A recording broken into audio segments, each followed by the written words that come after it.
नमस्कार, मी प्रशांत कदम. महाराष्ट्रातल्या शेतकऱ्यावरती अतिवृष्टीचं एक मोठं संकट कोसळलं. राज्यातली जवळपास 60 लाख हेक्टर क्षेत्रावरती शेतीचं नुकसान झालेलं आहे. सरकारनं दिवाळीपर्यंत मदतीचं आश्वासन दिलेलं होतं, पण आता दिवाळी झाल्यानंतर सुद्धा बऱ्याच शेतकऱ्यांच्या पर्यंत ही मदत पोहोचलेली नाहीये. आणि दुसरीकडं ज्या कर्जमाफीचं आश्वासन या सरकारनं निवडणुकीच्या प्रचारात दिलेलं होतं, त्या आश्वासनाबद्दल इतके मोठे मोर्चे निघून सुद्धा अद्यापपर्यंत सरकारला ती कर्जमाफी द्यावीशी वाटत नाहीये. कर्जमाफीसाठी योग्य वेळ आम्ही निवडू, अशी भाषा आता केली जातीये. आणि या सगळ्या पार्श्वभूमीवरती म्हणजे शेतकऱ्याची अवस्था इतकी बिकट आहे. एकतर सोयाबीनचा हमीभाव मिळत नाहीये, कापसाचा हमीभाव मिळत नाहीये, मराठवाड्यामध्ये शेतीचं नुकसान झालेलं आहे, पश्चिम महाराष्ट्रामध्ये सुद्धा थोडी बहुत अशीच परिस्थिती आहे. आणि म्हणून या सगळ्या शेतकऱ्याच्या अवस्थेबद्दल आज आपण चर्चा करणार आहोत. आज माझ्यासोबत आहेत दोन गेस्ट. रमेश जाधव, जे अॅग्रोवनचे निवासी संपादक आहेत, आणि फिल्म मेकर वरुण सुखराज हे सुद्धा आपल्यासोबत आहेत. वरुण सुखराज यांचा या चर्चेतला संबंध असा आहे की मराठवाड्यातल्या अतिवृष्टी बाधित शेतकऱ्यांसाठी मदतीचं एक मोठं कॅम्पेन त्यांनी काही दिवसांपूर्वी चालवलेलं होतं. त्याच्याबद्दल पण आपण बोलूच. पण सुरुवात करूयात रमेश जाधव सरांच्याकडून. सर, दिवाळीपर्यंत शेतकऱ्यांना मदत पोहोचेल, 32,000 कोटींचं अभूतपूर्व पॅकेज आहे, अशा पद्धतीनं ज्या पॅकेजची जाहिरात केली गेलेली होती, आणि हरियाणा, पंजाब या इतर राज्यांपेक्षा सुद्धा महाराष्ट्राची मदत जी आहे ती खूप मोठी आहे असं सांगितलं गेलेलं होतं, पण अजूनही ही मदत जी आहे ती पोहोचलेली नाही. म्हणजे आता ज्या क्षणी आपण ही चर्चा करतोय त्यावेळी नागपूरच्या रस्त्यावरती बच्चू कडू, त्याच्यानंतर इतर शेतकरी नेते जे आहेत, राजू शेट्टी, रविकांत तुपकर, अजित नवले,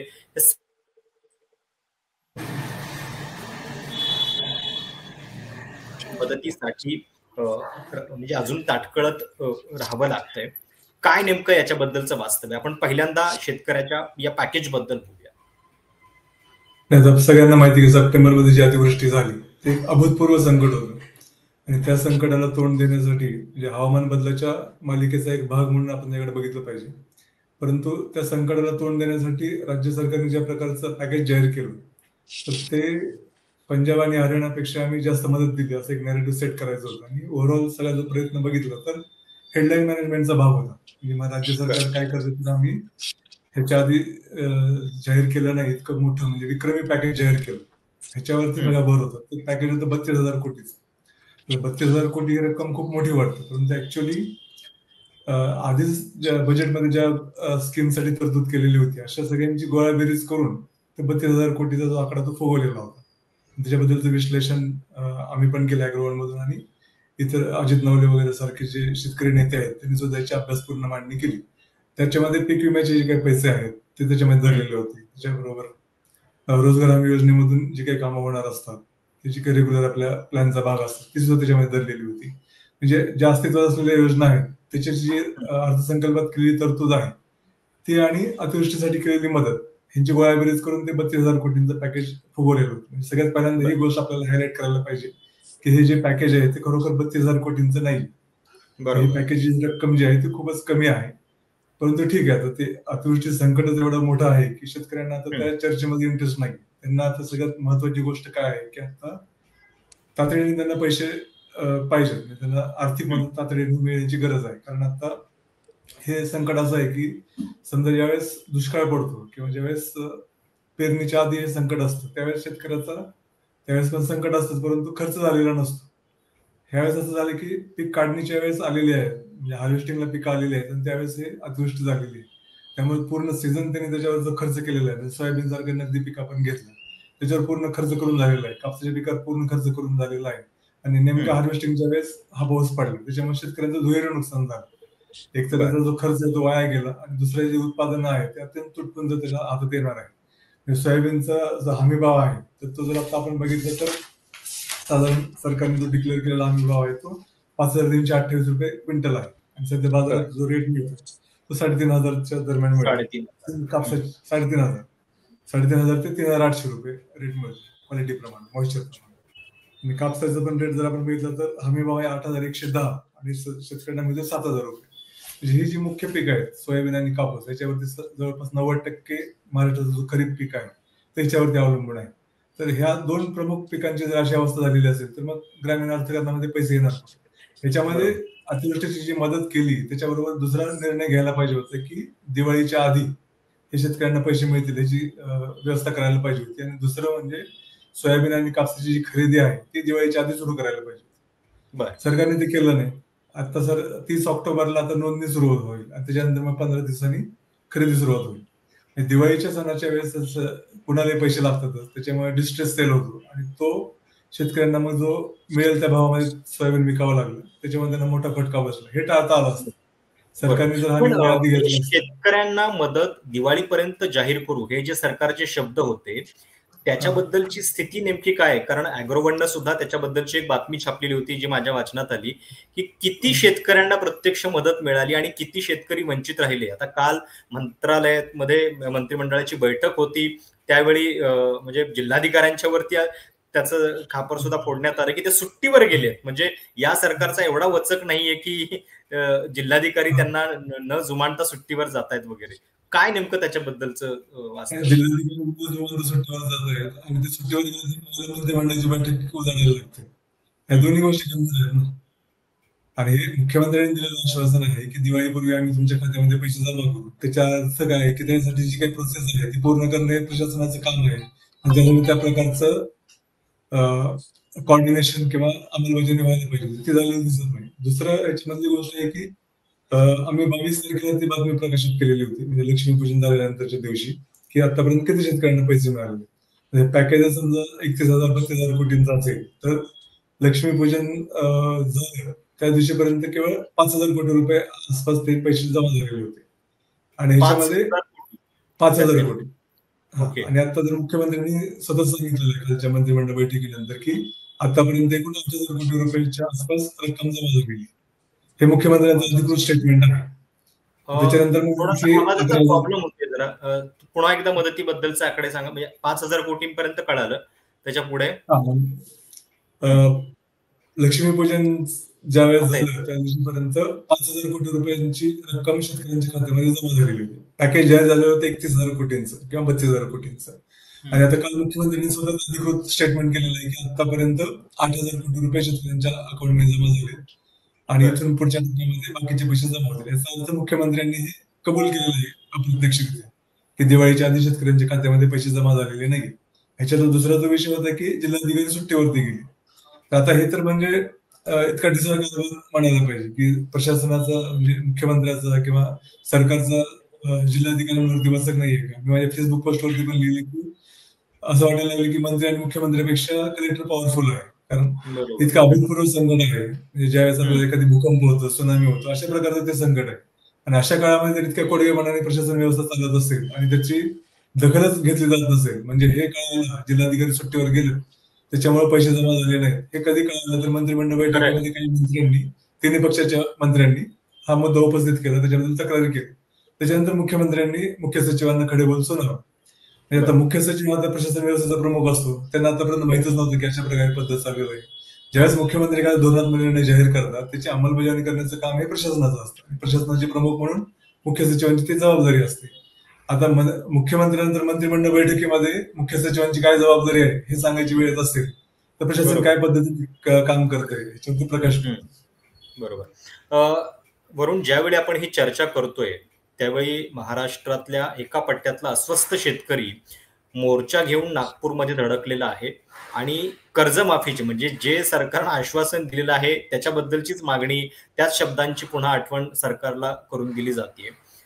म्हणजे कर्जमाफीची याच्यापेक्षा दुसरी योग्य वेळ खरं तर काय असू शकते की ज्यावेळी अतिवृष्टीनं एवढा शेतकरी पिचलेला आहे त्याला मदतीची गरज आहे त्यावेळी हे का होत नाहीये. आणि एकूण शेतीबद्दलचं आपलं धोरण बघता राज्यकर्त्यांची ही वागणूक जी आहे त्याच्याबद्दल काय सांगाल?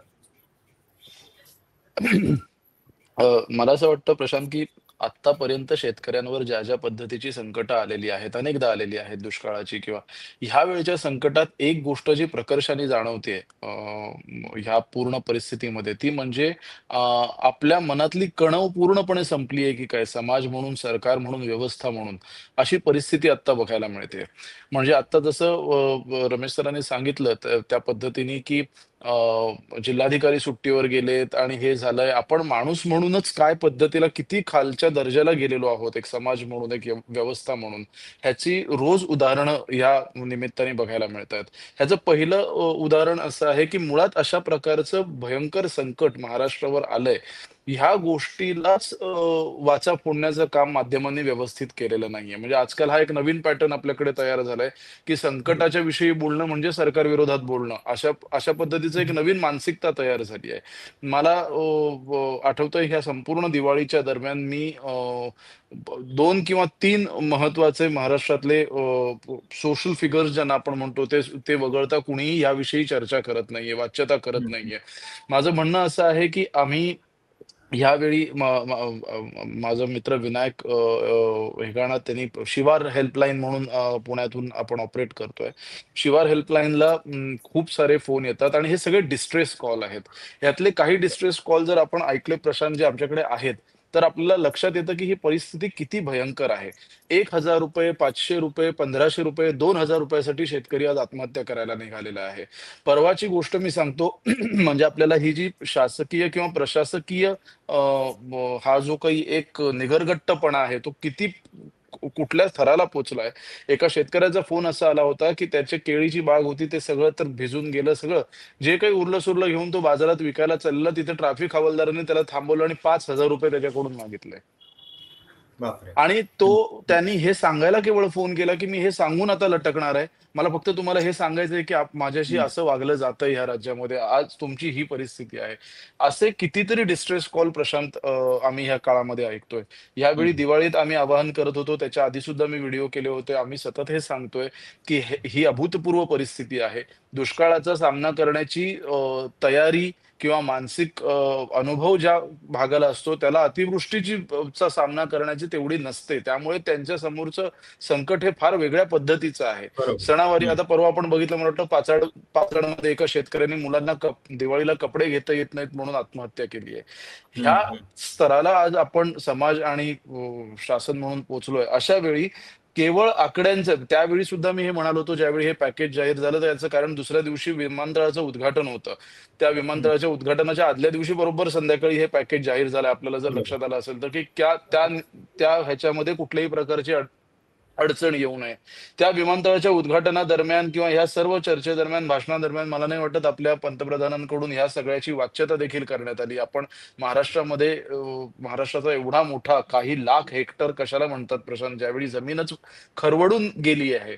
म्हणजे हे संकट हे इतकं विचित्र आहे की या संकटातून इतक्या लवकर बाहेर पडणं हे शक्य नाहीये शेतकऱ्यांना. आता जसं सरांनी सांगितलं की 5,000 कोटीची मदत पोहोचली, ती पोहोचताना सुद्धा त्याच्यात किती अडचणींचा सामना शेतकऱ्यांना करायला लागतोय. काल परवा आपण बघितलं तहसीलदाराची गाडी एका शेतकऱ्याने फोडली. हा राग कुठला आहे? हा राग, बरं हा शेतकरी आहे, ह्याला तुम्ही प्रत्येक वेळी लेबल नाही करू शकत. आज शेतकऱ्यांच्या मनामध्ये इतका भयंकर संताप आहे गावोगावी आणि तो संताप त्या दुःखातून आलेला आहे. बरोबर. मला त्या दिवशी आमच्या त्या शिवारच्या हेल्पलाईनवर एक फोन आला होता. एक विधवा ताई, 2 मुलं, घरात कुणीच नाही, दिवाळी आलेली आहे, होतं नव्हतं ते सगळं वाहून गेलंय. ₹1,500 त्यांची एवढी मी सांगतो की मला ह्या गोष्टीची जास्त लाज वाटते. मला या गोष्टीचा आनंद आहे की खूप लोकांनी, चांगल्या लोकांनी सजग लोकांनी सढळ हस्ते ह्याच्यात मदतही केली. पण समोरून मागणी 1,000 आणि ₹1,500 येते. त्याच्यावर ते मागतही नाहीयेत की नाही आम्हाला आत्ता ₹1,500 हवेत, आम्हाला किराणावाल्याला पैसे तुम्ही ट्रान्सफर करा. म्हणजे मी ह्याच्या टेक्निकॅलिटीज मध्ये जाणार नाही, तो माझा प्रांत नाही. I am not a agrarian expert or I am not a policy expert here. मला ह्युमॅनिटेरियन कॉन्टेक्स्टने ह्या गोष्टीकडे बघायचंय की ज्यावेळी या देशाने दिवाळीमध्ये ₹7,000 कोटी फटाके जाळले, त्याच वेळी इथे ₹500 आणि ₹700 शेतकरी रडतो. त्याच राज्यामधले जिल्हाधिकारी सुट्टीवर निघून जातात. त्याच राज्यामधला ट्रॅफिक हवालदार हा ₹5,000 लाच मागतो. अशा ऑलरेडी नाडलेल्या शेतकऱ्याकडून पॅकेजमध्ये जी काही घोषणा केलेली आहे, नेहमीप्रमाणे हेडलाईन मॅनेजमेंट हा आजकाल सगळ्यांना सवयीचा भाग झालेला आहे. त्याच्यानंतर दीड तासातच मला अनेकांनी त्या पॅकेजचा जो फोलपणा आहे तो त्याचे डिटेल्स पाठवले. म्हणजे आमचे सगळे मित्र आहेत, अप्पा नारसे, दत्ता डगे आणि ही सगळी मंडळी. म्हणजे मला असं वाटतं ₹470 एका गुंठ्यामागे खरवडून गेलेल्या जमिनीसाठी मला वाटतं त्याची टोटल जर आपण त्याचं झिरो डाऊन केलं, ₹470 किती जमीन किती माती येऊ शकते शेतकऱ्याची. म्हणजे ही थट्टा आहे.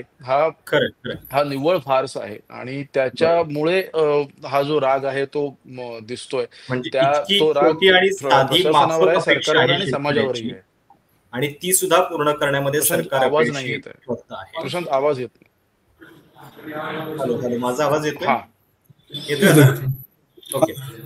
तर इतकी साधी आणि प्रशांत मला माफक तुझा अपेक्षा. आवाज नाही येत आहे. हॅलो हॅलो मला हॅलो, सरांचा आवाज रमेश येतोय, माझा मला आवाज तुझा येतोय? आवाज येत नाहीये. हा मला येतोय. हा, रमेश सरांचा मला येतोय. प्रशांत तुझा मला आवाज येत नाहीये. बरं, पण माझा रमेश सरांना येतोय? हो. येतोय. बरं, ठीक आहे. आपण प्रश्न घेऊन कंटिन्यू करूयात.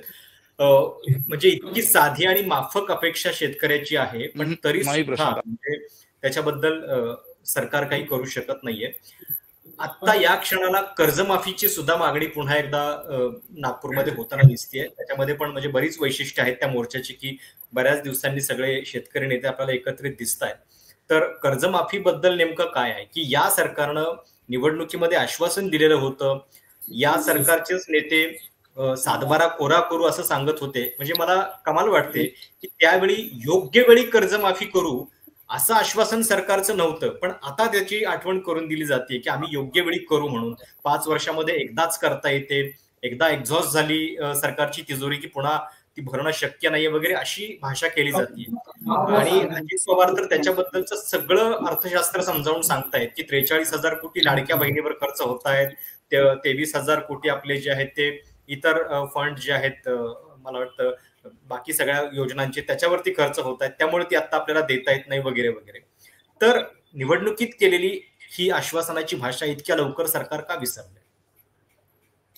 त्याचं एक मुख्य कारण म्हणजे ज्यावेळेस कर्जमाफीची आश्वासन दिलं तर त्यावेळेची परिस्थिती काय होती, त्यावेळेची राजकीय परिस्थिती बघितली तर लोकसभा निवडणुकीमध्ये मोठा फटका बसला होता आणि विधानसभा निवडणुकीमध्ये त्यांना कॉन्फिडन्स नव्हता की आपल्याला परत सत्ता मिळेल म्हणून. त्याच्यामुळे मग लाडकी बहीण योजना आणली आणि तरी शेतकरी नाराज आहे हे लोकसभा निवडणुकीत दिसत होतं. सोयाबीनच्या प्रश्नावरती, कापसाच्या प्रश्नावरती त्यांना त्यांचा असंतोष ऍड्रेस करण्यासाठी म्हणून कर्जमाफीची मागणी घोषणा मुख्यमंत्र्यांनी त्यावेळेचे उपमुख्यमंत्री देवेंद्र फडणवीस यांनी केली. त्यावेळेस पण याच्याबद्दल संदिग्धता होती की हे कर्जमाफी म्हणजे नेमकं काय करणार. तर त्यावेळेस त्यांनी प्रचाराच्या भाषणामध्ये सांगितलं की कोणत्याही अटी निकष न लावता सरसकट कर्जमाफी आम्ही करू. हे देवेंद्र फडणवीस यांचे शब्द आहेत की हे सरसकट कर्जमाफी केली जाईल. हो. ज्या अर्थी त्यांना त्यावेळेस ते आश्वासन द्यावं वाटलं त्या अर्थी ती योग्य वेळ होती हे त्यावेळेस अभिप्रेतच आहे ना. तर ते योग्य वेळ नसती तर हे मुद्दा याची आवश्यकताच नव्हती ना. हा मुद्दा का आला, कारण डिस्ट्रेस इतका होता, शेतकरी इतक्या संकटामध्ये सापडलेले आहेत की त्यांना तर कर्जमाफी करण्याशिवाय पर्याय नाही. अशी ज्यावेळेस आणीबाणीची परिस्थिती आलेली आहे हे लक्षात आल्यानंतरच कर्जमाफीचं आश्वासन दिलं ना. त्यामुळे योग्य वेळ हे आता हे फक्त एक शाब्दिक कसरत आहे, त्याच्या पलीकडे काय नाही. दुसरं त्याच्यामध्ये आता त्यांनी असा एक सूर लावलेला आहे की खऱ्या गरजू शेतकऱ्यांना कर्जमाफी मिळाली पाहिजे. चंद्रशेखर बावनकुळे सांगतात की त्यांचं फार्म हाऊस आहे किंवा बाकीचे जे आहेत त्यांना ह्याच्यात बघायला पाहिजे. जे खरे गरजू शेतकरी आहेत त्यांना कर्जमाफी दिली पाहिजे. दुसरं आता फडणवीस यांनी सांगितलं की दर 5 वर्षांनी कर्जमाफी करणं काही शक्य नाही आणि कर्जमाफीने काही प्रश्न सुटणार नाही. आता हे जे काही शहाणपण आहे हे आधी पण माहितीच होतं ना आपल्याला. बरोबर. ज्यावेळेस पहिल्यांदा कर्जमाफीची मागणी झाली तेव्हापासून ही चर्चा चालूच आहे की शेतकऱ्यांची कर्जमाफी करावी की नाही करावी. त्याच्यामधला जो टेक्निकल विषय आहे की वारंवार कर्जमाफी करावी की नाही हा वेगळ्या चर्चेचा विषय आहे. परंतु आताचा जो विषय आहे की तुम्ही जी आश्वासन दिली त्यावेळेस ही सगळी परिस्थिती तुम्हाला माहिती होती. 5 वर्षांनी कर्जमाफी करता येत नाही हे तुम्हाला माहिती होतं, तरी आश्वासन का दिलं? कारण त्यावेळेस राजकीय भीती होती आणि ती राजकीय भीती आता उरलेली नाही. म्हणजे आता जरी स्थानिक स्वराज्य संस्थांची निवडणुका असल्या म्हणजे आता ही योग्य वेळ जी आहे ती सरकारच्या दृष्टीने नेमकी कधी येणार आहे? कारण पुढच्या विधानसभा स्थानिक स्वराज्य संस्थेला पण नाही नाही, स्थानिक स्वराज्य संस्थेच्या निवडणुकीमध्ये त्यांना कर्जमाफीचा विषय चर्चेला आणायचा होता. बर. त्यासाठी आता हे थोडस धक्कादायक आहे की ज्या प्रकारे बच्चू कडूंचं आंदोलन उभं राहिलं आणि ज्या प्रकारे सरकार त्याला प्रतिसाद देतोय त्याच्यामध्ये पण काहीतरी काळवेरा आहे अशी शंका येते. बर. ही कर्जमाफीची जी काही मागणी आहे त्याच्यामधलं जी आहे शेतकऱ्यांचा जो काही संताप आहे किंवा शेतकऱ्यांचा जो राग आहे त्याला कुठेतरी वाट करून देण्याचा हा एक प्रयत्न आहे. बरोबर. बच्चू कडूंनी पहिल्यांदा अन्नत्याग आंदोलन केलं होतं.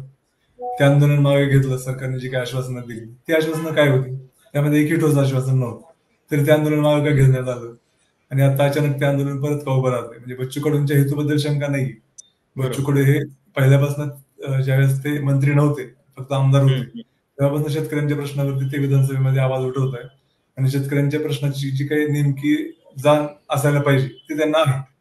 परंतु ज्या पद्धतीने सरकार हे आंदोलन हाताळत आहे, ज्या पद्धतीने कर्जमाफीचा मुद्दा हाताळला जातो, तर याच्यावर असं वाटतं की स्थानिक स्वराज्य संस्थेच्या निवडणुकीमध्ये याचा फटका बसू नये अशा प्रकारे सरकार हेडलाईन मॅनेजमेंट करेल बर. आणि त्या पद्धतीने त्यांचे सगळे हाताळणी सुरू आहे. ओके. एक धोरण म्हणून म्हणजे सरकार किती लबाडी करतंय की म्हणजे त्यावेळी त्यांनी हे सांगितलेलं नव्हतं की 5 वर्षामध्ये एकदा कर्जमाफी करू, किंवा इतकं प्रामाणिकपणे सांगायला पाहिजे होतं, किंवा योग्य वेळी करू एवढं तरी म्हणायला पाहिजे होतं. म्हणजे त्यावेळी अशी भाषा होती की जणू काही सरकार सत्तेवरती आल्यानंतर पहिला निर्णय कर्जमाफीचा होणार आहे, अशा पद्धतीने शेतकऱ्यांना त्यांनी आशा लावून ठेवलेली होती. आणि मला कळत नाहीये म्हणजे की आत्ता महाराष्ट्रामध्ये म्हणजे जर एखाद्या सरकारला कर्जमाफी करायचीच असेल तर ती कर्जमाफीची गरज आत्ता सर्वाधिक महाराष्ट्रातल्या शेतकऱ्यांना आहे. आणि त्यावेळी बरोबर वेगळी कारणं जी आहेत ती दिली जात आहेत.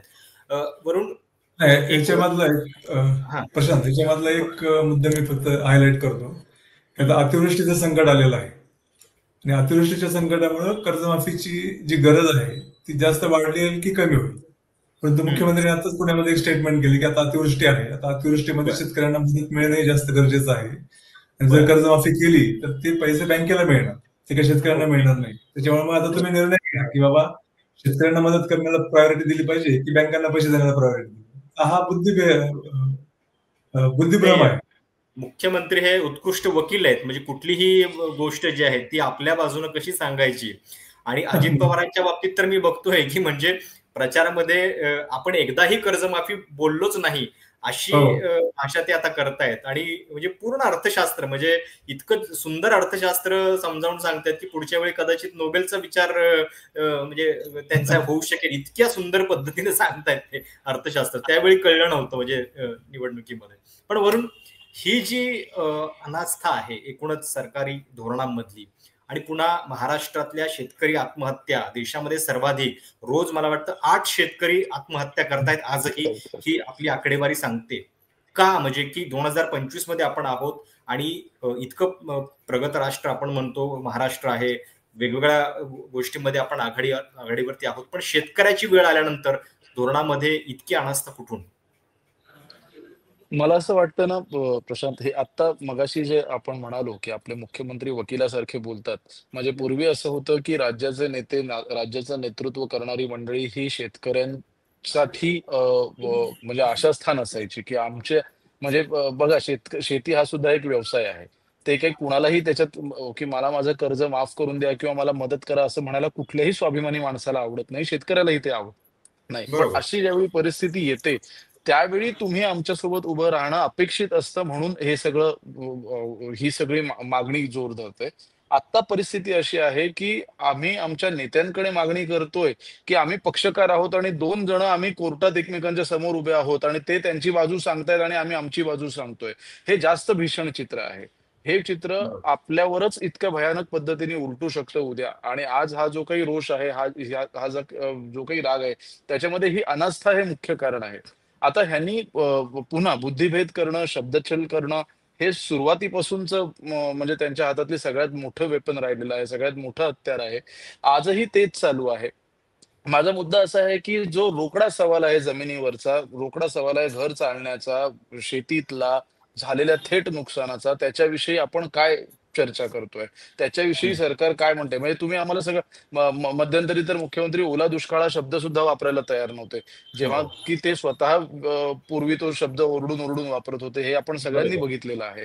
ही अनास्था जी आहे ही अनास्था निवडणुकीच्या केवळ आणि केवळ निवडणुकीचं राजकारण, म्हणजे ह्याच्यात आता दुसरा कुठलाही विषय उरलेला नाहीये. म्हणजे आता हम्म. आपणही कोडगे झालेले आहोत समाज म्हणून, आपल्याला सुद्धा ह्या अशा सगळ्या बातम्या आपल्याला ह्या सगळ्या सवयीच्या झालेल्या आहेत. आपण आता मगाशी मी जसं म्हणालो आपल्यातली ती कणव पूर्णपणे संपलेली आहे. आपल्याला त्या प्रश्नांशी थेट देणं घेणंच नसतं. जर तसं असतं तर एवढ्या मोठ्या संकटाच्या काळात महाराष्ट्रात दिवाळी साजरी होताना त्यात त्यात ते खरंय. दुःख रिफ्लेक्ट झालेलं दिसलं असतं आपल्याला, दिसलं पण ते असतं. आपल्याला नाही दिसलं.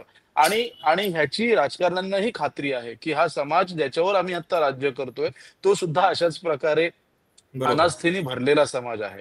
आणि ह्या बरोबर. गोष्टीची जास्त लाज वाटावी अशी परिस्थिती आहे. त्याचं कारण हे ते शेतकरी आहेत, उद्या तुमच्या म्हणजे आज लोकांना असं वाटतं की आपण जे खातो हे स्विगी किंवा इन्स्टामार्ट किंवा ब्लिंकिट वरनं येतं. त्यांना लक्षात येत नाही की हम्म. त्याच्या मागची यंत्रणा काय आहे ती. बरोबर. ती यंत्रणा ज्यावेळी ढासळणार आहे त्यावेळी काय काय ढासळणार आहे ह्याची आपल्याला म्हणजे तेवढा फोरसाइटेड विचार करण्याइतका वेळच नाही. आपल्याला 30 सेकंदाच्या रीलच्या पलीकडे विचारच करता येत नाहीये सध्या हम्म. समाज हम्म. म्हणून. बरोबर. यानंतर दुसरी गोष्ट अशी की हे सतत पहिल्यापासून आपण पाहतोय हेक्टरी हेक्टरी हेक्टरी चर्चा. मला असं वाटतं महाराष्ट्रातले 85% शेतकरी हे गुंठ्यावारी शेती करतात. हम्म. उरलेले 15% हेक्टर आणि एकर आणि ह्याच्यात करतात.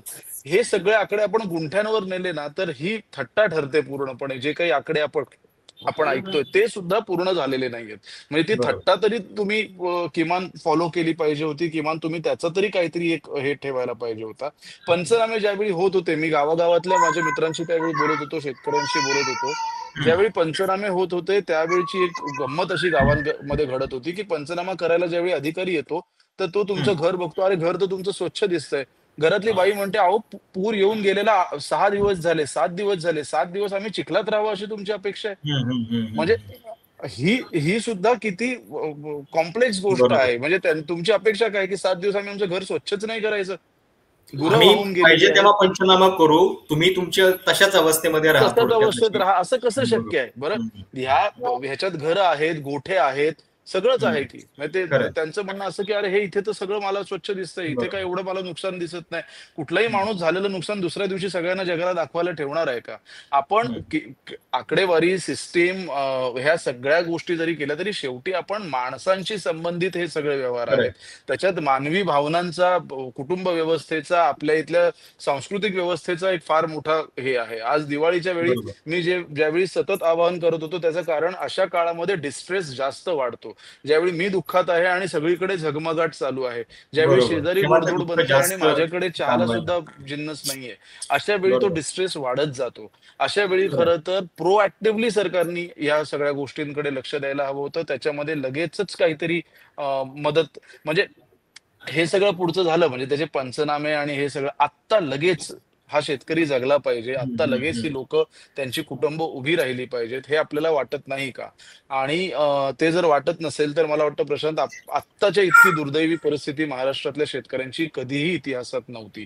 बरोबर. आज कुणीही त्यांना वाली नाही. आपण जे आत्ता मोर्चा बघतोय मी ह्या निमित्तानं त्या दिवशी माझा अजित नवलेंशी सुद्धा या बाबतीत फोन झाला. मला वाटतं आपणही प्रशांत बोललो होतो. मी या निमित्तानं आता मला असं वाटतं हे सगळे पक्षीय बाकीचे भेदभाव सोडून शेतकरी संघटना म्हणून सर्वांनी आता एकत्र येण्याची वेळ आहे आणि तसं खरंय. एकत्र खरंय. राहण्याची वेळ आहे. हम्म. हम्म. महाराष्ट्राने बऱ्याच काळात हे दृश्य बघितलेलं नाहीये. पंजाब हरियाणाने मध्यंतरीच्या काळात पाहिलं, पण आता महाराष्ट्राला त्या दृश्याची गरज आहे प्रशांत. बरोबर. आणि ह्यावेळी महाराष्ट्रातल्या शेतकरी नेत्यांकडे आम्ही फार अपेक्षेने बघतोय.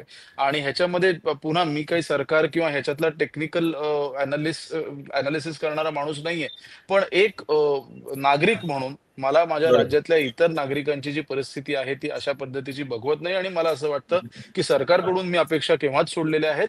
आता मला ज्या अपेक्षा आहेत त्या शेतकरी संघटनांकडून आहेत. जर हा मोमेंटम असेल, जर हा अप्रोर असेल जमिनीवरचा तर तो बरोबर. त्यांनी कंटिन्यू केला पाहिजे. त्याच्यात फूट पाडू न देता, बुद्धिभेद होऊ न देता हे पुढे आंदोलन चाललं पाहिजे असं मला प्रामाणिकपणे वाटतं. बरोबर. चर्चेच्या शेवटी खरं तर आपण जाता जाता याच मुद्द्यावरती येऊयात की शेतकरी संघटनांची एकजूट दिसली पाहिजे. हा मोमेंटम जो आहे तो टिकला तर कदाचित सरकारवरती दबाव येईल. खरं तर या शेतकरी चळवळीला फुटीचा किती मोठा शाप आहे हे आपण इतिहासामध्ये बघितलेलं आहे. आणि प्रत्येक शेतकरी नेता मोठा झाला की त्याला संपवण्यासाठी कसे प्रयत्न झालेले आहेत. शेतकरी नेते निवडूनच येऊ नयेत याच्यासाठी सुद्धा बरीच कारस्थानं जी आहेत ती झालेली आहेत. या पार्श्वभूमीवरती आत्ताच्या नागपूरच्या मोर्चामध्ये सगळे एकत्रित दिसत आहेत. बच्चू कडू आहेत, राजू शेट्टी आहेत, रविकांत तुपकर आहेत, अजित नवले आहेत, इतर छोटे मोठे सगळे संघटना सुद्धा त्याच्यामध्ये आहेत.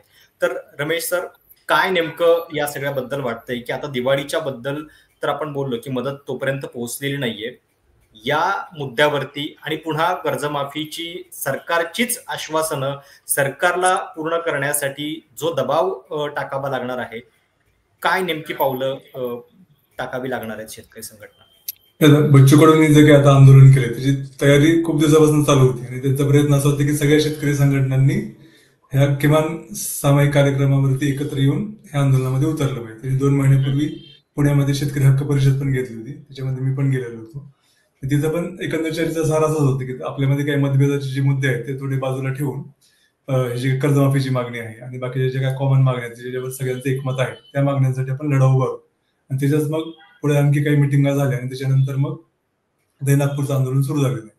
आणि आता जरी शेतकरी संघटनांची ताकद कमी झालेली असली आणि राजकीय ताकद त्या अर्थाने उरलेली नसली तरी सुद्धा सर्वसामान्य शेतकऱ्यांमधून आणि जनतेमधून ह्याला खूप प्रतिसाद मिळतो. कारण नागपूरला आता झालेली गर्दी आपण जर बघितली तर काही कुठल्या संघटनांच्या प्रभावातून लोक आलेली नाही. लोकांना आता पाहिजे की कोणीतरी आमचा मुद्दा तिथं मांडावा आणि आमचा जो प्रश्न आहे तो घेऊन लढा उभारला पाहिजे. त्यासाठी शेतकऱ्यांना उत्स्फूर्त प्रतिसाद मिळतो. म्हणजे मराठवाड्यामधून सुद्धा शेतकरी तिथे गेलेले आहेत. तर याचा अर्थ आहे की ही एक स्पेस आहे आणि ती स्पेस कोणीतरी भरून काढणं अपेक्षित आहे. कारण ज्या पद्धतीने शेतकरी प्रश्नावरचं जे राजकारण आहे ते डिरेल झालं, सत्ताधाऱ्यांच्या वळतीने जाऊन ज्या पद्धतीने ह्याची वाट लागली तर तसं आता होऊ देता कामा नये अशासाठी शेतकऱ्यांचाही दबाव आता या नेत्यांवरती आहे. ह्याच्यामध्ये सरकारच्या बाजूने वेळ काढूपणा केला जातो हे तर आपल्याला दिसतच आहे. याचं चर्चेमध्ये गुंतवायचं किंवा चर्चेच्या फेऱ्या जे आहेत त्याच पद्धतीने मग अधिवेशनामध्ये शेवटच्या दिवशी मागच्या अधिवेशनामध्ये सरकारने सांगितलं की आम्ही कर्जमाफीच्या मागणीचा विचार करण्यासाठी राज्याचे जे आर्थिक सल्लागार आहेत प्रवीण परदेशी, जे निवृत्त IAS ऑफिसर आहेत, त्यांच्या अध्यक्षतेखाली कमिटी नेमली. त्या कमिटीमध्ये असं सांगितलेलं होतं की कर्जमाफीचा जो फायदा आहे तो शेतकऱ्यांपेक्षा बँकांना जास्त होतोय आणि कर्जाचं जे काही हे आहे म्हणजे थकीत कर्जाचं जे काही जोखड आहे त्यातून शेतकऱ्यांना जर बाहेर काढायचं असेल तर अल्पकालीन दीर्घकालीन उपाययोजना काय कराव्यात याचा अभ्यास ही समिती करेल. तुम्ही पूर्ण ते जर निवेदन बघितलं त्याच्यामध्ये शेतकऱ्यांची कर्जमाफी करण्यासाठी समिती काही उपाययोजना करेल असा उल्लेखच नाही. आता हे कर्जाच्या जोखडामधून मुक्त करणं वगैरे शाब्दिक फुलोरा आहे. त्याच्यामध्ये अल्पकालीन दीर्घकालीन उपाय स्वामीनाथन पासून सगळ्यांनी केलेलाच आहे. त्याच्यामध्ये आणखी एक गंमत म्हणजे ही कमिटी त्यांनी सांगितली प्रवीण परदेशीचे अध्यक्ष असतील, ह्या कमिटीचे बाकीचे मेंबर कोण असतील आणि त्याची कार्यकक्षा काय असेल ह्याचा आम्ही परदेशींची चर्चा करून ते ठरवू असं त्यास माणिकराव कोकाटे कृषी मंत्री होते त्यांनी जाहीर केली. ही घोषणा कधी केली 18 जुलै आणि आता आपल्याकडं ऑक्टोबर सुरू आहे. अजून सुद्धा ह्याच्याबद्दल स्पष्टता नाही की त्या कमिटीमध्ये किती मेंबर आहेत आणि त्यांचे कार्यकक्ष काय. याचा अर्थ काय की ह्या कमिटीचा उपयोग सरकारला फक्त वेळ काढूपणा करण्यासाठी करायचा आहे. त्याच्यामुळे कर्जमाफी करावी की नाही हा एका वेगळ्या चर्चेचा जरी विषय असला तरी आता जी काही इमर्जन्सी सिच्युएशन आहे किंवा आताची जी काही पॅनिक सिच्युएशन आहे त्याच्यामध्ये तुम्हीच दिलेलं आश्वासन पूर्ण करा ही शेतकऱ्यांची मागणी आहे. आपण दिलेलं आश्वासन हे चुकीचं होतं का याचा जरी खुलासा सरकारने केला पाहिजे. आणि ते जर त्यांना मान्य असेल की कर्जमाफीची मागणी योग्य आहे तर मग ह्याच्यापेक्षा योग्य वेळ असू शकत नाही. बरोबर. तर अशा पद्धतीनं महाराष्ट्रातल्या शेतकऱ्याची सध्या ही दुरावस्था आहे आणि या दुरावस्थेमधून शेतकऱ्याला तातडीनं बाहेर काढणं आवश्यक आहे. विरोधकांनी त्या दृष्टीनं दबाव टाकणं हे आवश्यक आहे. सरकारचीच आश्वासनं सरकारला आठवून द्यायची आहेत आणि म्हणून ही सगळी आपण चर्चा केलेली आहे. तुम्हाला ही चर्चा नेमकी कशी वाटली, तुमच्या याच्याबद्दल काही सूचना असतील, प्रतिक्रिया असतील आवर्जून कळवा. चॅनल सबस्क्राईब करायला विसरू नका. धन्यवाद.